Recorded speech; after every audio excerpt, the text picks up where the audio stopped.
Hi guys! Welcome to my vlog. My name is Mildred. So sa mga nanonood na bago pala mag-a-apply dito sa Hong Kong, panoorin nyo ang video na to para at least may idea kayo kung halimbawa kayo ay nandito na at na-terminate kayo on the spot. Okay? So meron kasing nag-comment sa akin video na kung ano daw ba ang gagawin kapag ikaw ay na-terminate on the spot. Okay? So without further ado, let's begin. Ayan. So sa mga nag-a-apply, dasal-dasal lang tayo na sana huwag tayong ma-terminate on the spot. Pero kung sakali naman na tayo ay or kayo ay na-terminate on the spot, huwag kayo guys mabahala dahil dito bibigyan kayo ng 14 days or pwede kayo mag-stay dito ng 14 days para makahanap kayo ng panibagong amo. Ayan. Maghahanap lang kayo ng shelter or boarding house para sa mga na-terminate on the spot. Pwede ka doon tumuloy ng libre.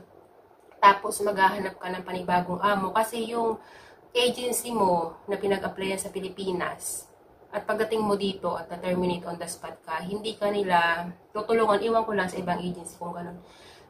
Kasi pag nandito ka na, bahala ka na sa sarili mo. Pero marami ditong agency na pwede mo pag-applyan kapag ikaw ay na-terminate on the spot. Ayan. So, kunwari ikaw ay na-terminate nga. Bibilhan ka nila ng ticket. Kapag na-terminate ka on the spot, ibig sabihin nun, kahit hindi ka pa nakapagtrabaho. Kunwari, ito, example to, na-terminate ka on the spot, pagkadating mo dito, kunwari, hindi ka nagustuhan ng amo mo, or one day ka pa lang nakapagtrabaho dito sa Hong Kong, and then, nagkamali ka, so, hindi ka nagustuhan ng amo mo, at tapos, ini-terminate ka niya on the spot. Ibig sabihin nun, terminate na yung kontrata mo, ayaw niya sa'yo, so ibabalik ka sa Pilipinas, ganyan. Pero wag kang mag-alala guys, kasi ang maganda doon sa terminate on the spot, kahit hindi ka pa nakakapagtrabaho ng isang buwan, bibigyan ka niya ng sahod ng pang 1 month, tapos free ticket, tapos allowance, tapos parang, hindi ako sure doon sa mga public holiday kung ibibigay sa'yo yun kapag ikaw ay na-terminate on the spot sa loob ng isang taon.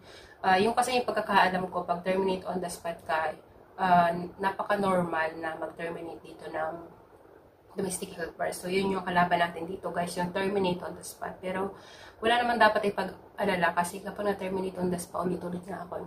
Babayaran ka ng sahod mo ng isang buwan kahit hindi ka pa nakakapag isang buwan. Kunwari, isa pa itong kunwari pa. Kunwari naka 1 week ka na sa amo mo, tapos ini-terminate on the spot ka. Babayaran ka ng isang buwan plus kung ilang araw ka nagtrabaho sa kanila. Ganon. So, yung per day natin dito pumapatak na $140 or $160. Hindi ako sure. Basta nandun siya sa 100 plus. So, babayaran niya yung kung ilang days ka na nagtrabaho. Tapos, plus 1 month salary, plus ticket, and then food allowance, travel food allowance, tapos yung incentive leaves yata yung tawag doon, or yung mga public holiday na kung ilan yung public holiday sa loob ng isang taon, parang yun yung ibabayad sa'yo. Hindi ako sure doon. Pero ang sigurado ako is babayaran nila yung 1 month mo at kung ilang araw ka nagtrabaho dito sa amo mo. Okay? So, yun yung mangyayari kapag ikaw ay na-terminate on the spot. Ayan. So, walang lugi doon, guys. Kasi, kahit hindi ka pa nakapagtrabaho, bibigyan ka nila ng sahod. Napaka-ano nun. Kumbaga, legal na hindi pwedeng hindi ka babayaran ng isang buwan kasi pwede ka magreklamo sa labor dahil hindi ka binayaran ng pang isang buwan mo. Ayan, ganun. Tapos, kunwari naman, di ba, na-terminate on the spot ka. Ang tanong kasi niya, kung pag mag-a-apply ulit is another bayad na naman. Yes po, another bayad na naman sa agency. Pero hindi ganun kalaki yung babayaran. Hindi ko alam kung magkano. Kasi, nung ako yung nag-apply, ang nagastos ko is 16,000, ganyan. So, ang sabi ng mga nakasabay ko na mag-apply doon sa agency ko, mga terminate sila, terminate.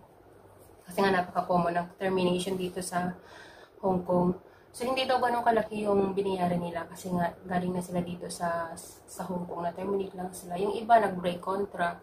Tapos na naman sa break contract, ibig sabihin ng break contract, ikaw mismo yung umayaw or ikaw mismo yung nag-break sa contract mo.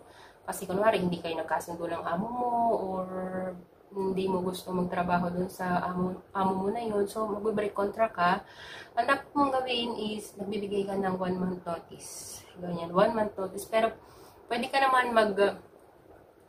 namang mag-break contract on the spot, pero wag na wag mong gagawin yung guys. Dahil kapag ikaw ang nag-break contract on the spot, ikaw mismo yung magbabayad sa employer mo. Ganyan yung kabaliktaran kapag ikaw mismo yung terminate on the spot sa kontrata.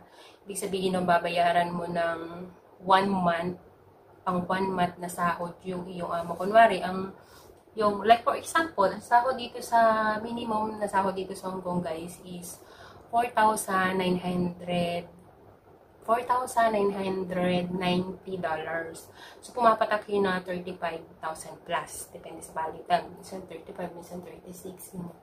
So, kapag ikaw yung nag-break contract on the spot, magbibigay ka sa amo mo ng 35,000 or sa katumbas na minimum na sahod dito sa Hong Kong, which is yun ng 4,990 Hong Kong dollars. Okay?